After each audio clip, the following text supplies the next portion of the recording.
इस वीडियो में हम बात करने वाले हैं महाराणा प्रताप के जीवन के बाद में घटित हुई सबसे महत्वपूर्ण घटना हल्दीघाटी युद्ध के बारे में। तो पिछले वीडियो में हमने महाराणा प्रताप के जीवन के संदर्भ में पूरी जानकारी देखी। महाराणा प्रताप का बचपन का जीवन, महाराणा प्रताप ने हल्दीघाटी युद्ध से पूर्व क्या तैयारियां की थी, वो सारी चीज़ें देखी। अकबर की ओर से जो शिष्टमंडल भेजे गए थे उनके बारे में हमने परिचय लिया। और आज के इस वीडियो में हम ये जानने वाले हैं कि महाराणा प्रताप हल्दीघाटी युद्ध में कैसे लड़े थे और आखिरकार हल्दीघाटी युद्ध में किसकी विजय हुई थी। क्या अकबर जीत गया था या फिर महाराणा प्रताप की विजय हुई थी। महाराणा प्रताप और अकबर में लड़े गए हल्दीघाटी युद्ध के संबंध में इतना विवाद क्यों है और महाराणा प्रताप ने हल्दीघाटी युद्ध के बाद में क्या किया था, चलिए जानेंगे इस वीडियो में। वीडियो को लास्ट तक देखना, लेकिन उससे पहले प्लीज़ आप हमारे चैनल को सब्सक्राइब कर लेना और महाराणा प्रताप के नाम आप 2 शब्द कमेंट में ज़रूर लिखना। चलिए बात करते हैं हल्दीघाटी युद्ध के बारे में। तो हल्दीघाटी युद्ध की सारी जो पूर्व की तैयारियाँ थी उसके बारे में मैंने आपको पिछले वीडियो में बताया है। आपको चैनल पर जाकर वो वीडियो देख लेना है, तभी आपको हल्दीघाटी युद्ध की परिस्थितियों के बारे में समझ में आएगा कि आखिरकार हल्दीघाटी युद्ध की जो परिस्थितियाँ वो कैसे बनी, क्यों अकबर इतना नाराज हो गया महाराणा प्रताप से और महाराणा प्रताप ने कैसे अकबर के सामने कभी भी घुटने टेकने की नहीं ठानी और आखिरकार हल्दीघाटी युद्ध के लिए वो तैयार हो गए। दोनों की ओर से जो युद्ध हुआ अब उसके बारे में हम जानते हैं। तो हल्दीघाटी युद्ध भारत में सबसे जो प्रसिद्ध युद्धों में से एक है और इसको मेवाड़ की थर्मोपल्ली भी कहा जाता है।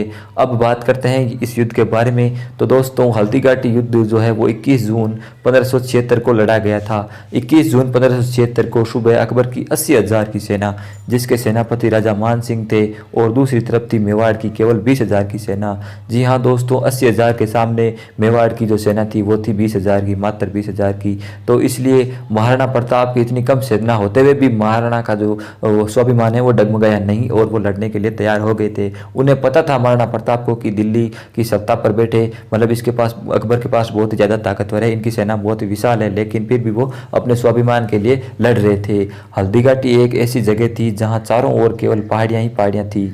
इन पहाड़ियों और घाटियों के रास्ते भी पथरीले और कठिन हुआ करते थे। मेवाड़ के सैनिक तो हल्दीघाटी को जानते थे, लेकिन अकबर के सैनिकों के लिए यहाँ लड़ना बड़ा ही खतरनाक काम था। तो दोस्तों जैसा कि आप सबको पता है कि राजस्थान में अलग अलग तरह की जलवायु, अलग अलग तरह की जियोग्राफी पाई जाती है। राजस्थान में जयपुर के पश्चिमी साइड के अंदर ढेर सारा मरुस्थल है, वहीं पूर्वी भाग में पथरीले मैदान और पथरीली पहाड़ियाँ पाई जाती है। तो मेवाड़ जो है वो पथरीले इलाकों के अंतर्गत आता है। तो मेवाड़ में हल्दीघाटी, मेवाड़ के इस मैदान में बहुत ज़्यादा पथरीला जो है रास्ता था, पथरीली घाटियाँ थी। तो ये जो रास्ते थे वो महाराणा प्रताप के लिए तो अनुकूल थे, लेकिन अकबर के सैनिकों के लिए यहाँ लड़ना कठिन था, क्योंकि अकबर की सेना हमेशा ही मैदान में ही लड़ने की आदत थी। तो अब एक बहुत ही गजब आपको बताएं तो अकबर का जो सेनापति है वो तो राजा मान सिंह थे, आमेर के राजा। आमेर यानी जो भाई जयपुर है, पहले जयपुर रियासत को पहले आमेर रियासत कहा जाता था। तो आमेर के राजा राजा मान सिंह जो थे वो अकबर में हल्दीघाटी युद्ध के सेनापति थे। लेकिन महाराणा प्रताप के जो सेनापति थे, क्या आप जानते हैं कि महाराणा प्रताप की सेना का सेनापति एक मुस्लिम था जिसका नाम था हकीम खां सूरी। जी हाँ दोस्तों, ये जो युद्ध हुआ था वो हिंदू वर्सेज मुसलमान के बीच में तो कभी भी हुआ ही नहीं था। ये हमारे सामने आजकल ऐसे षड्यंत्र के रूप में हिंदू वर्सेज मुस्लिम इसको बनाया जाता है, लेकिन ये युद्ध हिंदू और मुस्लिम के बीच में नहीं हुआ था। ये युद्ध हुआ था स्वाभिमान और एक गुलामी मानसिकता के बीच में, स्वाभिमान के लड़ने के लिए ये युद्ध हुआ था। तो अगर ये युद्ध हिंदू वर्सेज मुस्लिम होता तो अकबर एक हिंदू को सेनापति नहीं बनाता और महाराणा प्रताप एक मुस्लिम को सेनापति नहीं बनाते। तो इस बात से आप समझ सकते हैं कि ये युद्ध कभी भी हिंदू मुस्लिम का नहीं था। तो महाराणा प्रताप की पैदल सेना का जो नेतृत्व है वो राणा पूंजा कर रहे थे। राणा पूंजा एकमात्र भील थे जिनको महाराणा ने राणा लगाने की इजाज़त दी थी, यानी कि इसके अलावा राणा लगाने की भीलों के अंतर्गत किसी को भी ये जो है ताकत नहीं थी, शक्ति प्राप्त नहीं थी। तो महाराणा प्रताप ने ही राणा पूंजा को केवल ये अधिकार दिया कि आप अपने नाम में राणा लगा सकते हैं। पूंजा तीर कमान के साथ पहाड़ी में तैनात था। तो भील जाति के जो लोग हैं वो तीर कमान चलाने में एक्सपर्ट होते हैं, बड़ी वीर जनजाति होती है, तो ये इनको पहाड़ियों में तैनात कर दिया गया। समस्त सेना नेताओं के आदेश की प्रतीक्षा कर रही थी। इन वीरों के मन में मातृभूमि की रक्षा के लिए बलिदान हो जाने की भावना और महाराणा प्रताप के प्रति अपार श्रद्धा थी।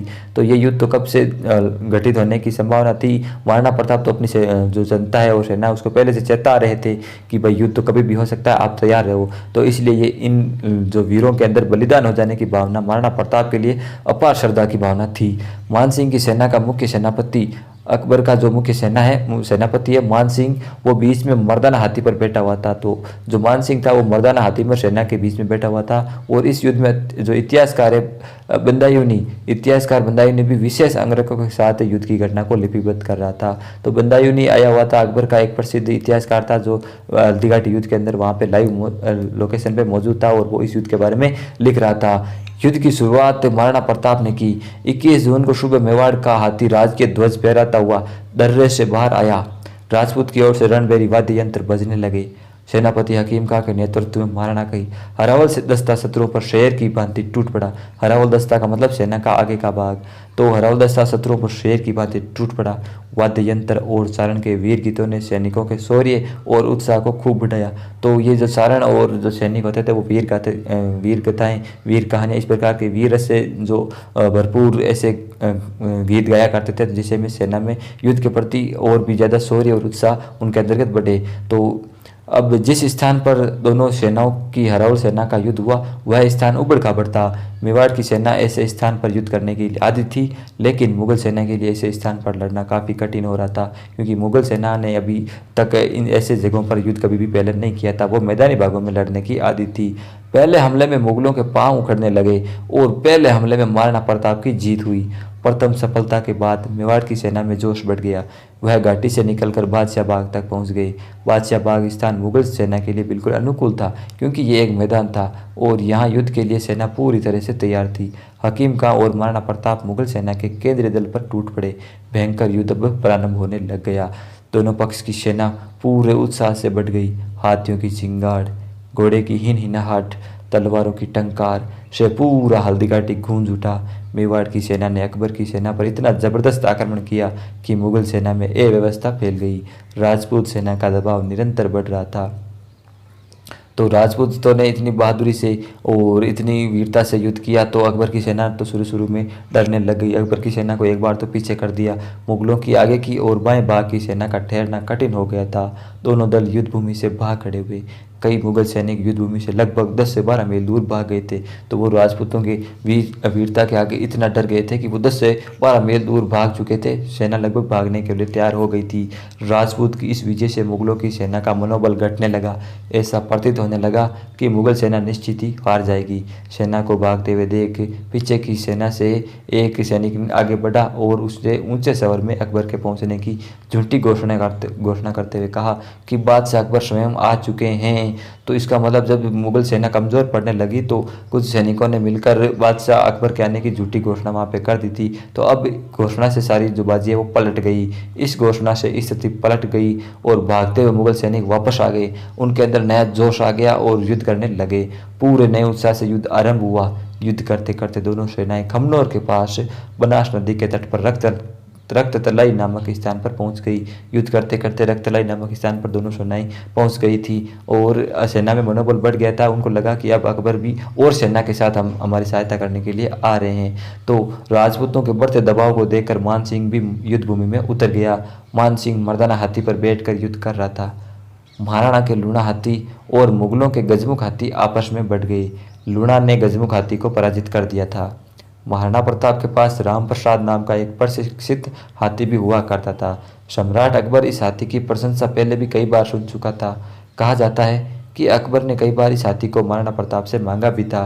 अब राजपूतों ने राम प्रसाद हाथी को मैदान में उतार दिया। राम प्रसाद हाथी का महावत जो था वो था राम शाह का पुत्र प्रताप सिंह तंवर। राम प्रसाद हाथी ने मुगलों में खलबली मचा दी। इसने मुगलों की सेना को रौंदना शुरू कर दिया। मुगलों ने राम प्रसाद के सामने गजराज हाथी उतार दिया था। गजराज राम प्रसाद हाथी को रोक नहीं पाया। तब मुगलों ने एक अन्य हाथी रण मंदिर मैदान में उतार दिया। तो मेवाड़ की धरा पर महाराणा प्रताप के पास राम प्रसाद नाम का एक ऐसा प्रशिक्षित हाथी हुआ करता था जो बहुत ही शक्तिशाली था और अकबर भी इसकी डिमांड महाराणा प्रताप से कर चुका था। लेकिन महाराणा प्रताप तो एक तिनका भी देने के लिए तैयार नहीं थे अपनी पूरे भी साम्राज्य में। तो इसलिए अकबर इस हाथी को भी मतलब इसकी तारीफ सुन चुका था, इसको देख चुका था, तो इसको पाना चाहता था। तो अब अकबर ने मान सिंह को कह रखा था कि भाई ये हाथी भी मेरे साथ में तुम लेके आ जाना। तो राम प्रसाद को हराने के लिए अकबर की सेना की तरफ से गजराज हाथी और रण मंदिर हाथी दोनों को मैदान में उतार दिया। अब मुगलों के दो हाथी गजराज और रण मंदिर राम प्रसाद से लड़ रहे थे। राम प्रसाद के महावत प्रताप सिंह तंवर पर मुगलों ने तीरों की वर्षा कर दी। प्रताप सिंह मर गया।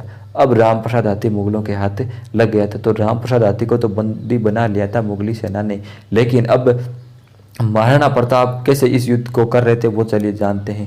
महाराणा प्रताप की प्रारंभ से ही इच्छा थी कि मान सिंह से सीधा आमना सामना हो। हाथियों के युद्ध के समय मान सिंह आगे आ गया था। जब वो हाथी लड़ रहे थे तो मान सिंह को आगे आने का मौका मिल गया। राणा को इसी की प्रतीक्षा थी। महाराणा सीधे मान सिंह के सामने चले गए और मान सिंह से कहा, अब प्रताप आ गया, अब अपनी बहादुरी को दिखाओ।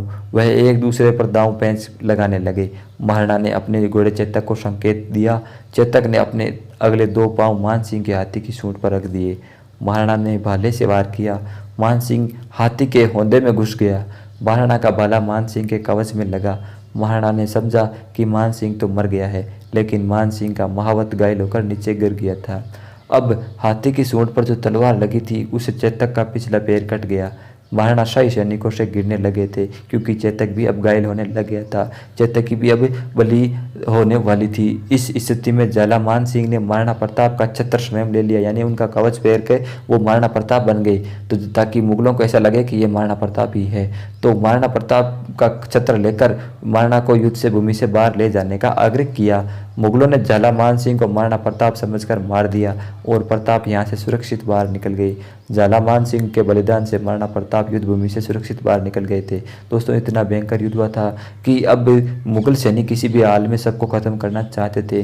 तो उस समय युद्ध भूमि में अगर महाराणा प्रताप रुकते तो हो सकता है कि वो चारों तरफ से गिर जाते महाराणा प्रताप, और चेतक भी घायल हो चुका था। तो इस समय यही उपयुक्त था कि महाराणा प्रताप एक बार सुरक्षित भूमि में वापस चले जाए, सुरक्षित स्थान पर चले जाएं। घायल होते हुए भी चेतक युद्ध भूमि से 2 मील दूर बलीचा गांव तक आ गया था। यहाँ चेतक ने दम तोड़ दिया। जहाँ चेतक की मृत्यु हुई वहाँ महाराणा प्रताप ने एक स्मारक बनाया और वर्तमान में चेतक की छतरी राजसमंद बलीचा में ही है। तो चेतक ने भी अपने दम पर, अपनी वीरता के बल पर, कहते हैं कि चेतक ने एक बड़ा नाला पार किया था। दोस्तों, चेतक की कहानियाँ बहुत ज़्यादा मशहूर है हल्दी घाटी के इतिहास में। और कहते हैं कि जब युद्ध से भाग रहा था चेतक जब भाग रहा था तो इतनी बड़ी घाटी थी, इतना बड़ा नाला था जिसे चेतक ने पार किया छलांग के साथ, वो भी घायल अवस्था में। तो वो जो दर्शनीय स्थल है, कभी आप अगर मौका मिले हल्दी घाटी की तरफ जाने का तो ज़रूर विजिट कीजिएगा ऐसे स्थानों को। तो हमें इससे शौर्य की और वीरता की कहानियों का हमें जीवंत वृत्तांत देखने को मिलेगा। तो चेतक के बलिदान से महाराणा प्रताप सुरक्षित तो आ गए थे। अब बात करते हैं युद्ध के परिणाम की कि आखिरकार युद्ध का परिणाम क्या निकला। तो जैसा कि हमने अभी आपको पढ़ा, आपने भी समझा, तो आपको लगता है कि महाराणा प्रताप की हार हुई। लेकिन दोस्तों, महाराणा प्रताप की इस युद्ध में हार नहीं हुई थी। कैसे, चलिए बात करते हैं। हल्दी घाटी युद्ध सुबह से प्रारंभ होकर दोपहर तक चला। प्रारंभ में मेवाड़ का पलड़ा भारी रहा और बाद में मुगलों की स्थिति संभल गई। महाराणा ने युद्ध भूमि से चले जाने के बाद अव्यवस्था फैल गई थी, यानी जब महाराणा प्रताप बाद में चले गए थे तो उनके पास कोई लीडर नहीं था सेना को संभालने के लिए। मुगल सेना ने अपना दबाव बनाए रखा था। अब युद्ध में किसकी विजय हुई, इसमें अभी तक विवाद है, क्योंकि आज तक ये डिबेट चली आ रही है कि हल्दी घाटी में मुगल जीते या महाराणा प्रताप। लेकिन अधिकांश इतिहासकारों ने मुगलों की जीत बताई है और मुस्लिम इतिहासकार ने मुगलों की जीत का उल्लेख किया है। अब जाहिर है मुस्लिम इतिहासकारों ने मुगलों की जीत का उल्लेख क्यों किया, वो आप सब समझदार हैं। कुछ लोगों ने महाराणा की जीत का समर्थन किया है। बदायूनी मुगलों की जीत लिखता है। जो बदायूनी उस समय हल्दी घाटी युद्ध में बैठा हुआ था, खुद आया हुआ था इस युद्ध का वर्णन करने के लिए, वो मुगलों की जीत बताता है। वो तो आप सब समझदार हैं कि बदायूनी मुगलों की जीत क्यों बताता है, क्योंकि जिस राजा के साथ रहेगा वो उसी की तारीफ करेगा और राजा अपने खिलाफ तो कुछ लिखना चाहता नहीं है। दोनों पक्ष अपनी अपनी विजय बताते हैं। बताने का कारण है कि मुगलों की वास्तविक लक्ष्य की प्राप्ति नहीं हुई है, यानी कि मुगल तो, अकबर का तो स्पष्ट आदेश था कि मान सिंह जाओ और जो महाराणा प्रताप उनको बंदी बनाकर लाओ, मेरे सामने उनको झुकाओ, मैं उनको झुकते हुए देखना चाहता हूँ। लेकिन महाराणा प्रताप तो न तो कभी झुके और ना कभी उनके झुकने का जो है अपनी जनता को संदेश दिया। तो जो उनको, अगर अकबर का ये आदेश था कि महाराणा प्रताप को बंदी बना के लेकर आया जाए, तो मान सिंह तो इस मकसद में कामयाब नहीं हो पाया था, यानी कि मुगलों को उनके वास्तविक लक्ष्य की प्राप्ति नहीं हो पाई थी।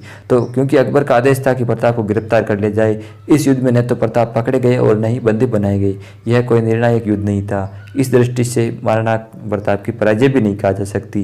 गोपीनाथ शर्मा ने हल्दी घाटी युद्ध को अनिर्णय युद्ध कहा है, यानी इस युद्ध का निर्णय नहीं हुआ था और महाराणा प्रताप भी सुरक्षित बाहर आ गए थे, उनको भी किसी तरह से बंदी नहीं बनाया जा सका था। ये युद्ध लगभग बीच में ही खत्म हो गया था। इसमें किसी भी तरह के मतलब एक क्या तरफ पलड़ा भारी भी नहीं हुआ करता, ऐसा नहीं था। तो महाराणा प्रताप की भी इसमें जो है जीत ही अधिकांश इतिहासकार मानते हैं, और इतिहासकार अधिकांश उनमें से मुगलों की जीत बताते हैं। तो गोपीनाथ शर्मा एक इतिहासकार हुए, राजस्थान के इतिहास इन्होंने लिखा है। कई बार इनकी बुक्स जो कंपटीशन एग्जाम में हमें पढ़ाई जाती है, पूछी जाती है। तो हल्दीघाटी युद्ध के बारे में ये लिखते हैं कि जो हल्दीघाटी का युद्ध है वो मतलब इसका निर्णय नहीं हुआ था, ये अनिर्णित युद्ध था, ठीक है। तो इसलिए हमें इस युद्ध के बारे में ऐसा नहीं मानना चाहिए कि महाराणा प्रताप जीते या फिर हल्दीघाटी का युद्ध मुगल जीते थे। इसमें अभी भी विवाद है। आपको क्या लगता है, आप कमेंट बताना। महाराणा प्रताप इस युद्ध को जीते तो कैसे जीते, या क्या कारण है कि महाराणा प्रताप हल्दीघाटी का युद्ध जीते, या अकबर जीता तो भी क्या कारण थे कि अकबर जीत गया। इस युद्ध में मुगलों को भारी क्षति हुई। मुगलों से महाराणा प्रताप का पीछा करने की हिम्मत नहीं रही। युद्ध में इस परिणाम का दोषी अकबर ने मान सिंह को मानकर मान सिंह के 6 महीने तक दरबार में प्रवेश पर रोक लगा दी। दोस्तों, ये भी एक फैक्ट है कि अगर मान सिंह या फिर अकबर इस युद्ध में जीत जाता तो अकबर मान सिंह से नाराज नहीं होता। अकबर, आपको पता है कि जब हल्दीघाटी के युद्ध में मान सिंह महाराणा प्रताप को बंदी नहीं बना पाया था तो 6 महीने तक उसको अपने दरबार में आने से रोक लगा दी थी। उसे इतना नाराज हुआ कि 6 महीने तक उसको बैन कर दिया दरबार में आने से। तो इसका परिणाम यही है कि मान सिंह जो है वो इस युद्ध को हार गया था, अकबर इस युद्ध को हार गया था। इससे यही पता चलता है अकबर के नाराजगी की वजह से, ठीक है। तो ये एक फैक्ट था। फिर हल्दीघाटी युद्ध के बाद महाराणा की स्थिति कमजोर नहीं हुई, बस उन्हें थोड़ा धक्का जरूर लगा, झटका लगा। हताश होने की बजाय महाराणा का संकल्प और दृढ़ हो गया, क्योंकि संसार के सबसे शक्तिशाली सम्राट का सामना है वो महाराणा के सैनिकों ने बड़ी वीरता से किया। हल्दीघाटी युद्ध महाराणा प्रताप की नीति और कार्यों को विभाजित करने वाली रेखा है। प्रताप ने इस युद्ध के बाद निर्णय लिया कि भविष्य में अपने से अधिक शक्तिशाली शत्रु सेना का मुकाबला खुले मैदान में नहीं करेंगे। महाराणा ने अब छापामार युद्ध प्रणाली अपना ली थी, क्योंकि महाराणा प्रताप के पास जोश था, वीरता थी, स्वाभिमान था। तो वो इसलिए वो पहले जब हल्दीघाटी का युद्ध हुआ तो वो मतलब इतना उन्होंने सोच समझ कर नहीं किया कि भाई हमें उन मैदानों में जाना चाहिए या नहीं जाना चाहिए, और वो वीरता के साथ लड़े कि भाई 80,000 के सैनिक है, हम 20,000 सेना उनके लिए काफ़ी है। लेकिन प्रैक्टिकल में ऐसा संभव नहीं हुआ था। तो अब महाराणा प्रताप को भी ये सब समझ में आ गया था, और इसलिए इस युद्ध को महाराणा प्रताप की नीति और कार्यों को विभाजित करने वाली रेखा कहा जाता है। अब महाराणा इस युद्ध से पीछे क्यों हटे? कई जो मुगलों की जीत बताते हैं वो इसके ऊपर कई बार डिबेट करते हैं कि महाराणा प्रताप ये युद्ध हार गए थे क्योंकि वो युद्ध छोड़ के भाग गए थे। तो अब कारण क्या है कि महाराणा प्रताप युद्ध छोड़ के क्यों भागे? महाराणा की सेना में वीरता और उत्साह की कोई कमी नहीं थी, फिर भी उन्हें पीछे हटना पड़ा।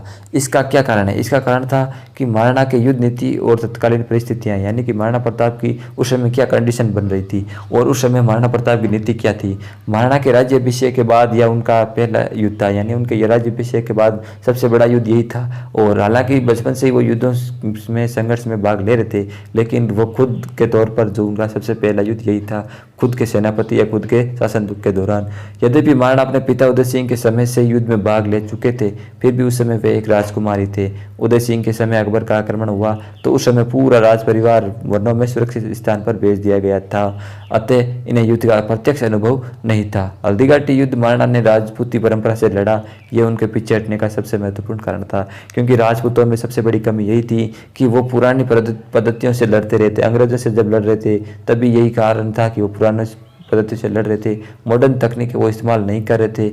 और वहीं जो अकबर है उसके पास शाही तोपखाने और बहुत सारी जो आधुनिक हथियार उसके पास अवेलेबल होने लगे थे, क्योंकि महाराणा को अपनी समस्त सेना एक स्थान पर नहीं लानी चाहिए थी। जहां पर पूर्व में राजपूतों का पलड़ा भारी था, वहां आगे बढ़ना भी महाराणा के लिए घातक सिद्ध हुआ।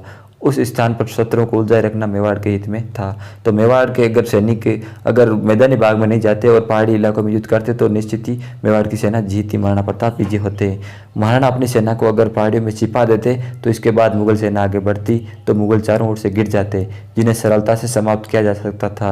महाराणा के सैनिक शुरुआत में ही मुगलों पर टूट पड़े, इस कारण में जल्दी थक गए। मुगल सेना पूर्ण रूप से अनुशासन में लड़ी थी और इसी वजह से ही वो जीतने या फिर इस युद्ध को मतलब अपने पक्ष में करने में कामयाब हुई।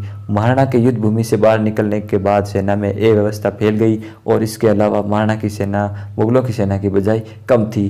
प्रताप में संकट काल के में शांत मनोवर्ती सूझबूझ से युद्ध स्थल से बाहर निकलकर अपने आप को मारे जाने से बचाना एक महत्वपूर्ण कदम था। युद्ध भूमि से निकलकर अपने देश की रक्षा के कार्य में सक्रिय भाग लिया। अगर वे युद्ध भूमि से लड़ते हुए मर जाते या शहीद हो जाते तो वे प्रसिद्धि नहीं मिलती उनको जो उन्हें जीवित रहने पर प्राप्त हुई। तो तभी हमें पता चलता कि महाराणा ने स्वाभिमान के लिए कितने लड़े। वो महाराणा प्रताप ने हल्दीघाटी युद्ध के बाद में क्या किया, मतलब उनकी हल्दीघाटी युद्ध के बाद की नीतियों को अगर आप पढ़ेंगे समझेंगे तो आपका जो है खून खोल जाएगा, क्योंकि महाराणा प्रताप ने एक एक करके अकबर की सेना को वापस से धूल चटाना चालू कर दिया था हल्दीघाटी युद्ध के बाद में। अब युद्ध के बाद मान सिंह ने क्या किया, मान सिंह के बाद में वापस उन्होंने क्या अटैक किया नहीं किया, और महाराणा प्रताप ने कैसे अपने साम्राज्य को वापस प्राप्त किया हल्दीघाटी युद्ध के बाद में, और वो सब चीज़ें हम देखेंगे, अकबर को कैसे धूल चटाई उन्होंने, तो वो अगले पार्ट में देखेंगे। वीडियो लंबा हो गया है, वीडियो कैसा लगा आप हमें बताना हल्दीघाटी युद्ध के बारे में। चलिए बात करेंगे अगले नेक्स्ट पार्ट में। जय हिंद, जय भारत।